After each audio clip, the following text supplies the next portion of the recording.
Mesdames et messieurs, bonjour et merci de votre fidélité à la télévision nationale congolaise. Alors, nous vous souhaitons bienvenue dans cette émission que nous avons l'honneur de recevoir Monsieur Aziz Dominique de Marseille, que vous connaissez certainement. C'est un journaliste politique et homme politique aussi.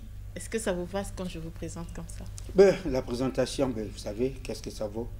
Ça sert pour remplir les formalités de police dans les aéroports et dans les aérogares. Nom, prénom, fonction. Ça me va. Alors, pour présenter cette émission, je ne suis pas toute seule. Je suis avec Chanel Bumba-Beka, ma collègue, que je salue. Bonjour. Bonjour, Rebecca. Alors, avec c'est un honneur d'être interrogé par deux demoiselles, et pas des moindres, des étoiles montantes de la télévision nationale congolaise. J'ai dit aujourd'hui, je suis cuisiné à la bonne sauce. Merci. Alors, nous vous recevons ici d'abord en votre qualité de journaliste parce que vous êtes membre de l'APA, Association de la presse africaine. Quel regard portez-vous sur le rôle de la presse aujourd'hui au Congo, dans notre société? Bon, d'abord, il faut situer que l'APA est une association, évidemment, vous avez dit la presse africaine. La presse africaine, par rapport à la presse occidentale, nous avons pensé qu'il nous... Quand même, c'est une organisation qui permet un peu de sortir des sentiers battus déjà conçus par la presse occidentale. On parle de France 24, on parle de BCC, on parle de RFI, on parle de TVC, mais il faut bien qu'il y ait quand même une organisation de la presse africaine. Et cette presse occidentale a souvent une vision beaucoup étriquée de l'Afrique. Et on pense que l'Afrique est un continent de misère, de malheur, de difficultés, et qu'ici, il n'y a pas la vie. Et comme la presse fait l'opinion, nous pensons qu'il faille que les Africains se retrouvent, essayent un peu de jeter un regard sur leur propre presse, et que les journalistes africains se mettent en association pour essayer un peu de corriger le regard souvent déformant, diffusé en défaveur de l'Afrique par les médias occidentaux. Voilà pourquoi l'APA a été créée, la seule la presse africaine.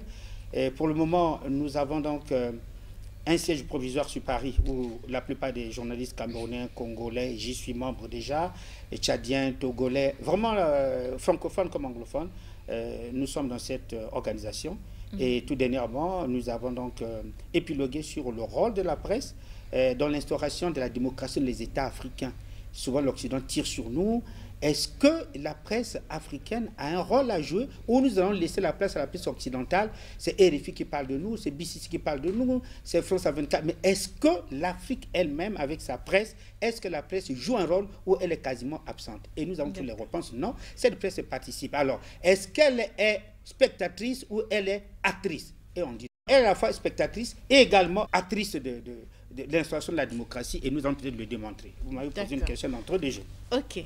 Donc, je vais rebondir sur ce que vous avez dit pour dire que dans les années 90, déjà l'Europe avait pensé à une grande chaîne européenne qui est Euronews.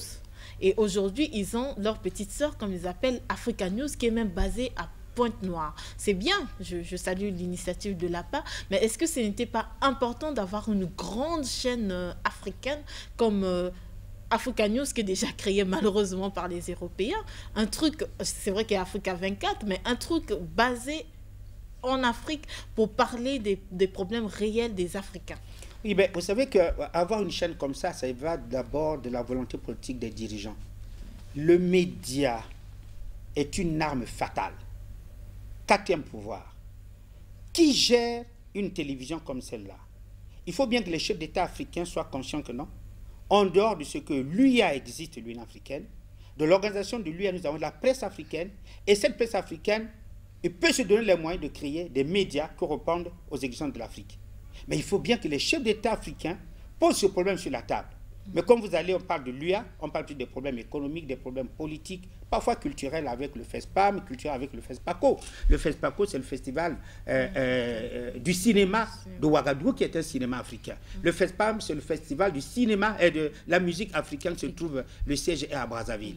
La musique africaine, le siège est à Brazzaville. Le cinéma africain, le siège est à Ouagadougou, au Burkina Faso. Mais il n'y a jamais eu le siège pour la presse africaine. Il faut bien que nous en parlons, c'est ça. Donc aujourd'hui, on pense que la presse est un levier important de la démocratie. Il faille que les dirigeants africains commencent à réfléchir sur également le siège de cette presse africaine. Nous avons le ciel de la musique, le ciel du cinéma. Il faut bien qu'on parle également du ciel de cette presse africaine. Et la difficulté, c'est que celui qui détient le média détient un pouvoir. Alors, qui va détenir ce média absolument africain? Quand vous parlez d'Africa 24, c'est une volonté politique de certains dirigeants. Africa 24 est une chaîne privée. Je ne vais pas vous inventer à dire qui l'a gérée, je ne vais pas prononcer le nom des autorités, mais c'est une chaîne privée gérée par certaines autorités politiques basées dans un pays africain. Voilà. Mais est-ce que l'UIA, en tant qu'organisation, je vous ai pris l'exemple du FESPACO, les autres du FESPAB, est-ce qu'on ne peut pas créer aujourd'hui une volonté africaine de mettre en place une chaîne panafricaine? Une grande chaîne panafricaine. Voilà. Et le problème, nous spécialistes, on réfléchit, et nous communiquons avec nos gouvernements, maintenant au gouvernement de dire, cette question importante, on peut l'inclure parmi les grands débats qui forment l'UIA pour qu'il y ait désormais quand même une certaine vision de la presse africaine et qui peut dire la démocratie à la manière africaine. Qu'on évite d'écouter seulement RFI qui dit la démocratie à notre place, qui fait comme RFI veut, qui donne la couleur de l'information qu'elle voudra donner. Et je parle également de la BCC, les autres chaînes occidentales. Et donc, c'est un grand problème et il faut y en parler. Et du coup, quand vous posez cette question, oui, c'est donc une question qui amène l'influence de la presse sur les politiques africaines. Et dans le cas précis, on pourra bien parler de l'influence de la presse sur la politique congolaise. C'est dans le cas précis. Chanel Mouabeka. Oui, justement, parlant de la presse, Monsieur Aziz Dominique de Marseille, quand on parle de la presse, on a les médias chauds, les médias froids, on a aujourd'hui l'Internet.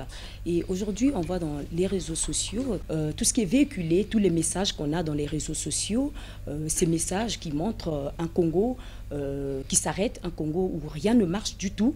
Alors, quel est votre regard par rapport à cela? En fait, le cas du Congo n'est pas un cas exceptionnel.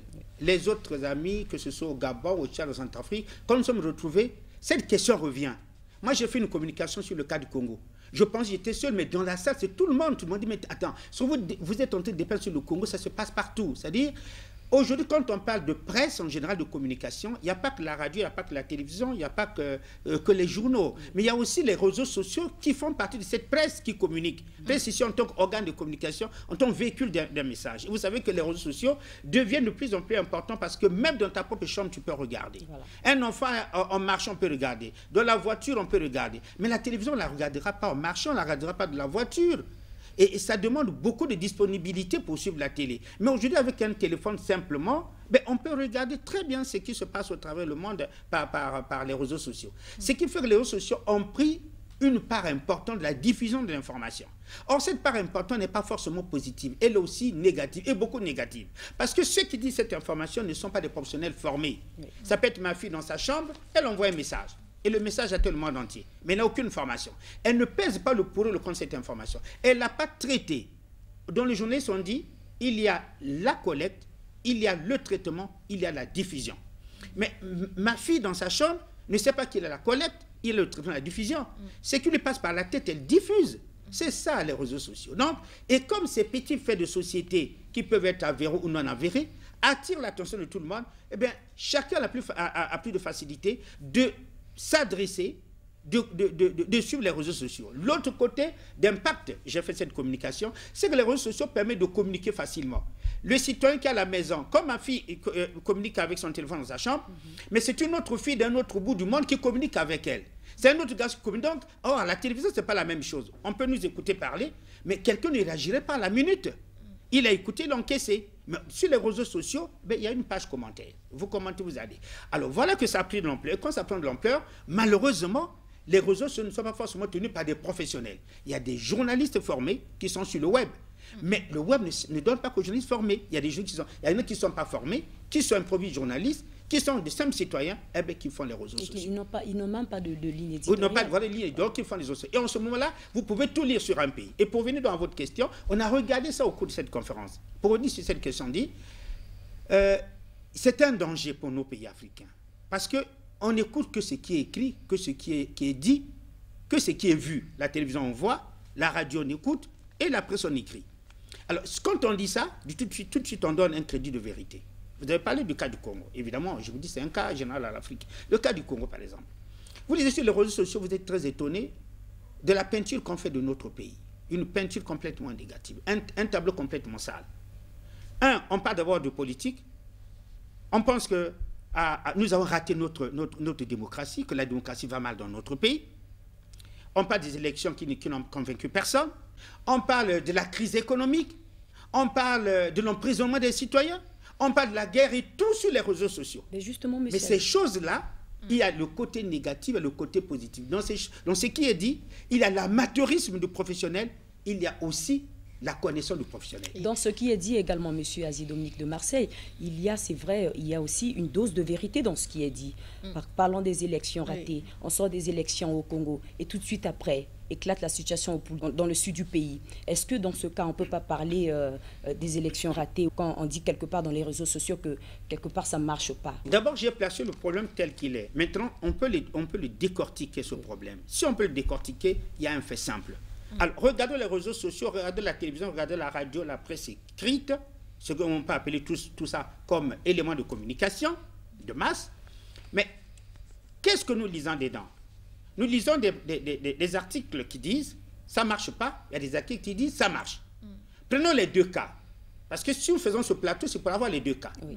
Alors, à quel moment on dit que ça ne marche pas et qu'est-ce qu'on y met dedans? Ceux qui disent que ça marche, qu'est-ce qu'on y met dedans? Au Gabon, on est plus comme ça, au Tchad. Qu'est-ce qui ne marche pas dans ce que nous lisons? Les experts en parlent. Je dis dans le cas du Congo. Oui. Une élection organisée, le verdict est tombé. Il y a une partie de l'opinion entretenue par la presse, quand je dis donc, comprenez-moi qu'on va englober sur les réseaux sociaux, qui dit que la victoire du président Sassou est une victoire volée. Il y a une autre presse qui dit non, c'est vraiment le reflet des urnes. Mais sur quoi repose leur argumentaire? C'est ça le spécialiste, c'est pas je m'aligne parce qu'on a écrit.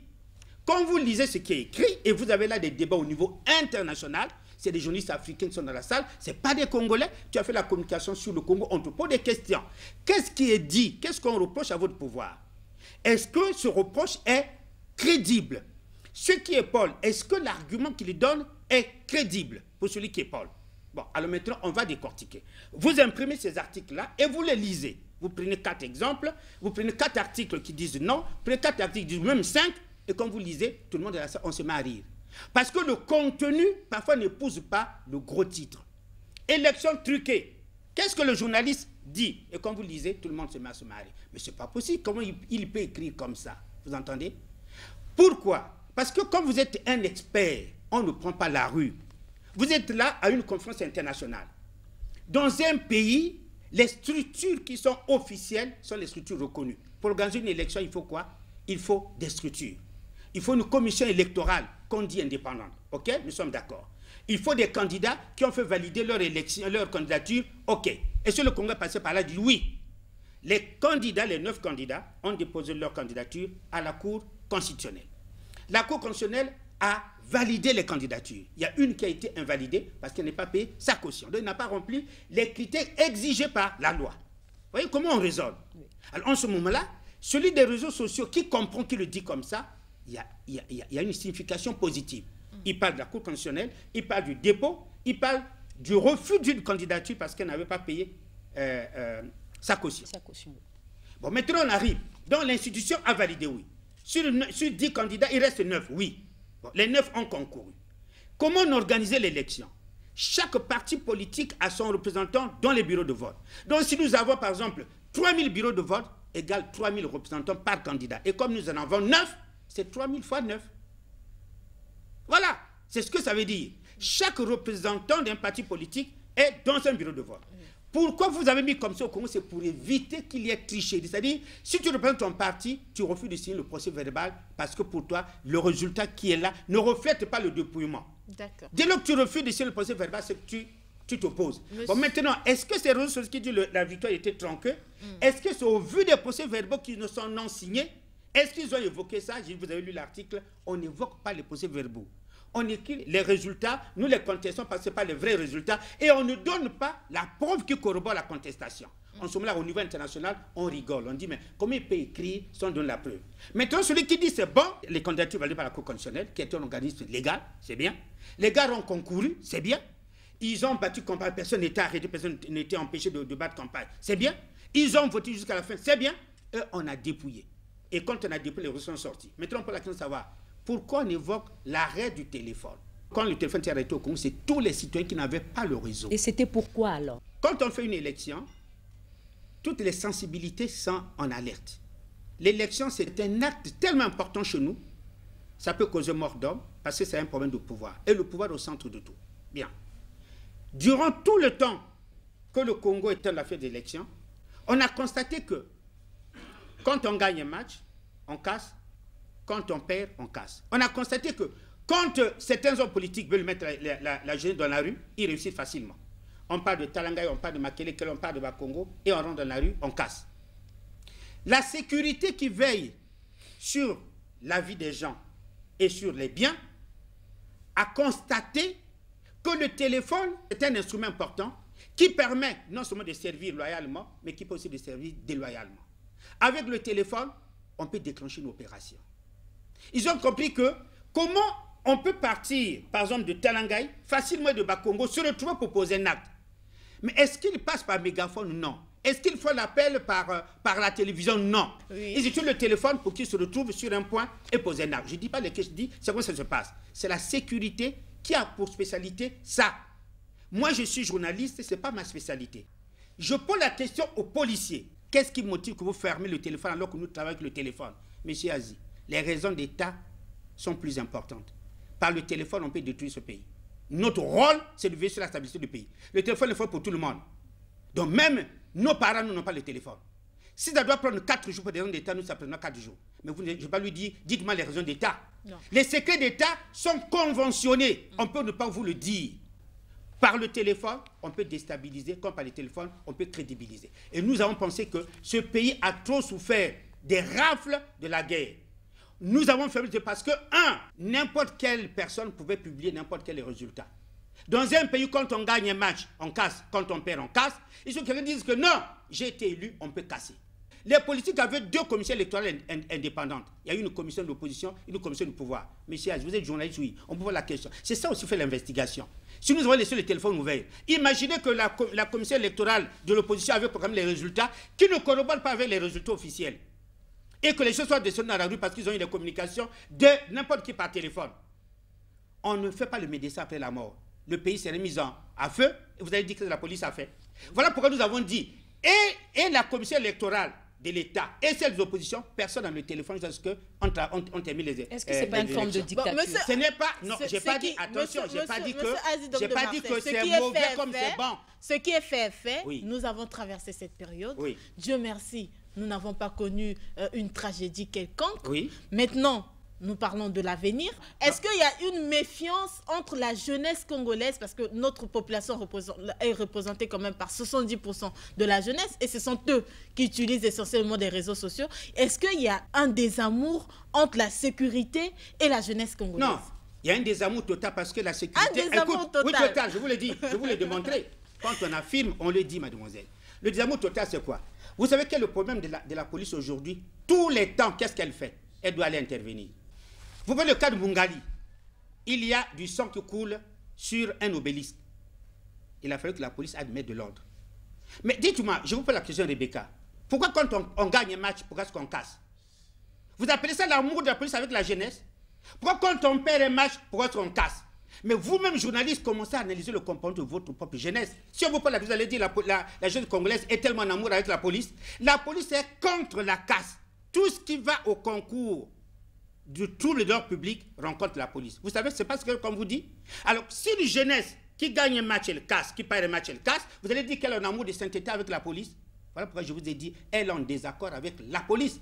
La police aurait pu dormir pour dire, nous sommes dans un pays civilisé, notre jeunesse ne casse jamais, on n'a pas du travail. Mais la police congolaise a du boulot. Chaque fois qu'il y a un match au stade, elle doit se prémunir de tout le matériel pour éviter la casse. Dites-moi, qui a instrumentalisé la jeunesse jusqu'à ce point? Vous avez posé la question, la jeunesse congolaise, elle a les réseaux sociaux, mais cette même jeunesse congolaise, elle a quelle mentalité de casser? Depuis quand nous commençons à casser, quand nous gagnons, quand nous perdons. Dans ce pays, quand on gagnait un match, on était content. On célébrait la victoire, personne ne cassait. Mais d'où vient-il qu'on casse maintenant? Donc pour vous, la police qui lit l'évolution négative de ce phénomène ne prend pas de dispositions. Si, c'est ce que nous ne comprenons pas. Vous agissez en tant que journaliste seulement, mais vous n'agissez pas en tant que policier parce que ce n'est pas votre métier. Mais allez-y demander à la police qu'est-ce qui motive la fermeture, qu'est-ce qui motive ce genre de précaution. Ne les jugez pas de loin en tenant compte de votre volonté seulement de faire l'information. Il faut aussi vous rapprocher de celui qui sait. Et si l'ICEL vous dit, parce que si les gens sont morts, on dirait que la sécurité n'a pas été bien tenue. Mais or, en matière de sécurité, il vaut mieux prévenir que de guérir. Monsieur Aziz Dominique, voilà le problème. Vous parlez d'une jeunesse qui casse.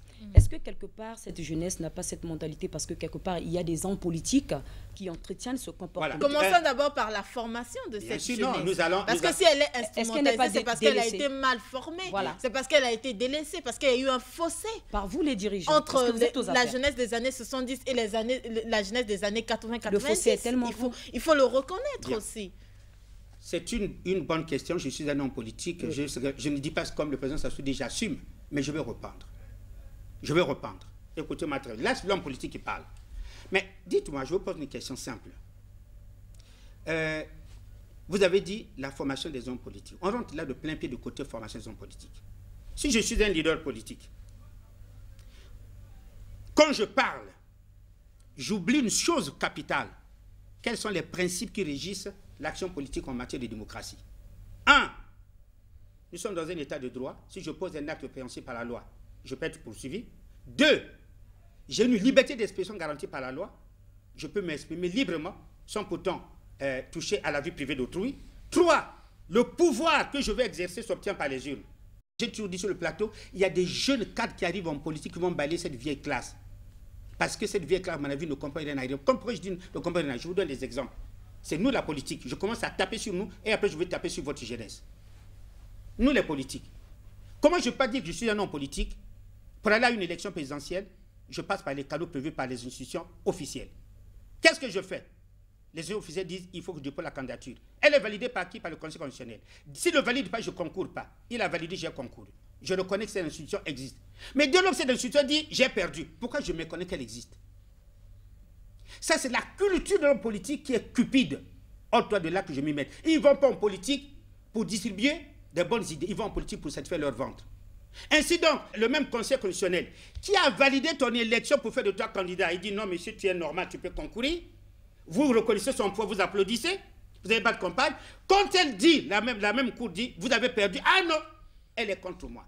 Ça, vous avez abusé de sa confiance. Ça c'est le mauvais côté. Et quand il le dit, il s'adresse à qui? À la jeunesse. Sortez de la rue, on a volé votre victoire. Voilà comment vous dites la jeunesse est mal formée. Non. Elle suit l'instrumentalisation politique. Pourquoi? Parce que, les jeunes qui descendent de la rue, il y en a qui ne descendent pas. Mais vous pensez que ceux qui ne partent pas dans la rue n'ont pas suivi les mêmes écoles? Au Congo, nous allons à l'école de la même manière, dans les mêmes écoles. Il n'y a pas d'école de bourgeois au Congo, l'école des pauvres. L'école populaire, l'école publique est gratuite pour tout le monde. Vous aimez votre enfant à l'école publique, c'est gratuit. Donc, tout citoyen congolais peut aller à l'école et tout le monde va à l'école. Mais tous ceux qui sont dans la rue ne sont pas forcément, n'acceptent pas ce genre de comportement. Il y a des jeunes qui vont, des jeunes qui refusent. Et vous pensez, ceux qui vont là, ils ont suivi notre école, ceux qui refusent ont suivi notre école, non. Il y a aussi l'éducation de base à la maison. Vous êtes papa et maman. Quel usage de nouveau à votre enfant? C'est celui qui court quand il appelle, il entend son leader politique, il dit « Descendez de la rue, votre pouvoir a été volé ». Est-ce que lui n'a pas la tête de comprendre que ce phénomène-là, cet homme-là a envie de satisfaire son propre désir? En réalité, ce n'est pas un grand homme politique. Parce que en démocratie ou en politique, ou on échoue, ou on gagne. Et quand on perd, on félicite celui qui... En démocratie, on a le droit de protester. Mais aussi. bien sûr, j'ai pas dit non. Pourquoi aujourd'hui, dans notre pays, faire une marche est devenu synonyme d'une guerre? Non, je suis en train d'y arriver. On peut faire une grève parce que quand vous dites descendre, il a le droit de dire à ses partisans, faisons une marche pour mademoiselle, protester. Je vous ai dit ceci, une marche tranquille. Que la démocratie est régie par 3 fondamentaux. État de droit, donc nul n'est au-dessus de la loi. Suffrage universel, tous les pouvoirs s'obtiennent par les urnes, et liberté d'expression. Quand on vous entend parler, on a l'impression que nous sommes en état d'urgence. Parce que nous n'avons pas le droit de marcher. Vous avez posé un problème important. Il est reconnu à n'importe quel citoyen d'organiser, en politique, d'organiser une marche pacifique. Voilà. C'est normal. Il est reconnu. Mais il est dit, avant d'organiser une marche pacifique, demander l'autorisation de la préfecture. J'aimerais faire une marche de protestation parce que je suis contre le dialogue qu'on veut instaurer. Je m'oppose au dialogue, je fais une marche pacifique. Je dépose à la préfecture, là où je fais la marche. Le préfet est souverain. Il dit, monsieur Aziz, il reçoit la demande, il consulte ses experts en sécurité. Est-ce que tel a un problème? Il dit non, il n'y a pas de problème. Il peut le faire. Il dit non, nous avons tel autre élément qui, en notre position qui ne nous permet pas de faire cette marche. Malheureusement, je dis malheureusement, il peut dire non, comme heureusement, il peut dire oui. Et la plupart... En ce moment-là, c'est l'autorité qui a envie de ce pouvoir qui décide. Une démocratie, ce n'est pas la poubelle. Malgré cette liberté, elle est cautionnée par la loi. Une marche pacifique, mais malheureusement, la loi demande de demander l'autorisation à X, qui est autorité. Ceux de l'opposition ne demandent pas cette autorisation-là à la préfecture pour organiser leur marche? J'ai vu les marches de l'opposition à Brazzaville. J'ai vu les meetings de l'opposition à Brazzaville. Mais quand une marche a été empêchée, les raisons sont données par l'autorité. Je vous ai dit, malgré la démocratie... Qui leur reproche quoi, monsieur Aziz? Mais attends, je ne peux pas vous dire.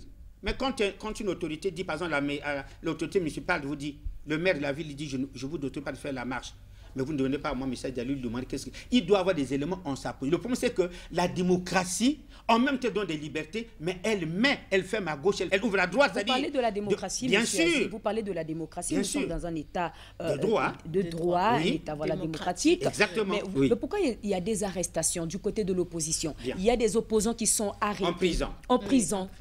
Alors, est-ce qu'en ce moment-là, cette démocratie... Est-ce que c'est de la démocratie? Voilà. Est-ce qu'on peut parler de démocratie? Je pose une question simple. Vous connaissez-vous les opposants qui sont en prison, non? Vous les connaissez bien? Bien sûr. Mais il y en a qui ne sont pas en prison. Comment fait-il ne pas être en prison? Il y en a qui sont en prison, d'autres ne sont pas. Comment se fait-il les uns vont en prison, les autres ne vont pas? Ceux qui ne sont pas en prison, peut-être que c'est ceux de l'opposition modérée. Parce qu'il y en a comme ça. Il y a d'opposition modérée. Vous supposez cela? Non. Prenons le cas d'un opposant qui se trouve en prison. Il était arrêté à Pointe-Noire. Vous avez d'autres qui sont en prison. Qu'est-ce qu'on leur reproche? Un bon matin, vous avez fait une marche. On a arrêté des jeunes avec des cocktails Molotov. La sécurité fait son travail. Vous avez comme fait cette marche-là, on dit à des casses. La police finit par arrêter certaines personnes. Et quand on arrête ce jeune garçon, qui a des instruments de guerre dans sa main, on l'amène au commissariat, on lui pose des questions. L'enquête aboutit à ce que c'est un tel qui nous a conduit de faire tel acte. Qu'est-ce qu'on fait? On débarque chez un tel, perquisition. On trouve des armes et munitions de guerre. À quelle heure? À 3 heures du matin? Je ne vous ai pas donné l'heure. J'ai dit, on perquise chez lui. On trouve des armes et munitions de guerre. Parce qu'il y a les arrestations. Je ne parle pas d'heure. Nous sommes en train d'expliquer le phénomène de mise en prison. Vous ne pouvez pas savoir à quelle heure les arrêter. Je vous dis comment ils sont en prison. Et les armes qui sont... C'est aussi ça le droit. Mais oui, mais allons-y. On montre ces armes également à la télé, on en parle à la radio. Mademoiselle, allons-y doucement. Vous posez une question, allons-y pour comprendre. Parce que vous ne comprenez pas, le public ici ne comprendra pas. Vous posez une question intéressante. On veut savoir pourquoi les gens sont en prison. Oui. Mais qu'on vous donne à peu près. Moi, je vous donne ça parce que je suis un homme politique et je suis aussi journaliste. Et tu poses comme ça, tu cherches. J'ai posé la question. Monsieur le procureur à Pointe-Noire au téléphone. J'ai appris, je suis à Paris, que les opposants qui ont fait un meeting à Pointe-Noire ont été arrêtés à la suite de Pointe-Noire. Pourquoi vous les avez arrêtés alors qu'ils ont le droit de faire un meeting puis de partir? Il me dit, monsieur Aziz, il y a eu mort d'homme à Pointe-Noire. Les biens d'autres qui ont été cassés. Bon, vous ne voyez pas, nous, vous êtes journaliste, vous avez raison, mais nous ne pouvons pas dire à ces gars, vous avez fait le meeting, allez chez vous à la maison, sans les écouter sur, ne fût-ce que les morts qui sont là, ou sur les biens cassés. Tous les opposants qui sont à la maison d'arrêt ont un contentieux avec la loi. Soit on a trouvé des armes et des munitions de guerre chez lui, parce que détention illégale d'armes de guerre, mais comme il y a instruction, vous dites comme vous les moi, attendez que l'instruction aboutisse parce qu'ils vont passer à un jugement public et vous découvrez qu'est-ce qu'on leur reproche. Deuxièmement, il y a un acquis qui est très célèbre, qui est parti il n'y a pas longtemps, à qui on reproche la déstabilisation des institutions et ensuite la détention illégale d'armes et de munitions de guerre. Bon, voyez-vous, Mathias Njo opposé, il est en prison, non. Tassi Mabelo opposé, il est en prison, non. Kolela opposé, il est en prison, non. Mais parce qu'ils n'ont pas de contentieux avec la loi. On ne met pas les gens en prison parce qu'ils sont opposants. On les met en prison parce qu'ils sont responsables des actes qui sont répréhensibles par la loi. Alors maintenant, comme vous le dites, vous connaissez un seul opposant qui est là-bas, qui était assis chez lui à la maison, il n'a rien fait, il n'a pas posé un opposant par la loi et la police est venue chez lui, il l'a arrêté. Non. Aziz Dominique de Marseille, il y a certains observateurs qui pensent qu'il y a une certaine conspiration autour des opposants charismatiques. Donc des leaders charismatiques qui arrivent à galvaniser les populations. Que répondez-vous? Mais vous avez bien dit c'est une opinion. Mais la liberté d'expression, c'est aussi cette opinion que vous dites, mademoiselle. Est-ce que ce n'est pas fondé? Mais non, une opinion repose sur quoi? Voilà la question. Bon, moi, si je vous dis que tous les opposants sont en prison, on maille à partir avec la règle de droit. Paradoxalement, c'était les amis d'hier. Attends, oui, mais si vous me dites... Quand ils deviennent les opposants, ils deviennent les ennemis d'aujourd'hui. Quand vous êtes amis d'hier, si vous avez un contentieux avec la loi, on va vous les passer, vous êtes amis d'hier. Nul n'est au-dessus de la loi, mademoiselle. Nul n'est au-dessus de la loi. Donc, je vais vous faire comprendre, en termes de vous dire ceci. Je vous appeler... Il y a une certaine opinion, mais une autre opinion qui dit, je vous ai dit les hommes politiques. Ceux-là ne sont pas en prison, pourquoi? Ce n'étaient pas les amis d'hier. C'est les amis d'hier toujours. Vous ne connaissez pas les amis d'hier qui sont en liberté aujourd'hui? Tout opposant en prison, je précise, je signe au Congo, a un problème avec l'arrêt de droit. Vous pouvez les citer par là, vous direz, un tel a fait ci, un tel a fait cela. Voilà ce qu'on lui reproche. Allez-y lire le mandat de dépôt. Qu'est-ce qu'on lui reproche? Le ministre Mungale était assez éloquent dessus. On reproche à X d'avoir posé tel acte. Le ministre Mabiala l'a dit. Je prends un exemple simple. Ntoumi, je demande qu'on dirige la procédure contre Ntoumi parce qu'il est responsable du sujet de cela. Vous allez dire, bon, Ntoumi c'est un enfant de cœur, il n'a rien fait, il dort dans ses beaux draps, et vous le chassez dans le pool, pourquoi? C'est ce que vous allez me dire?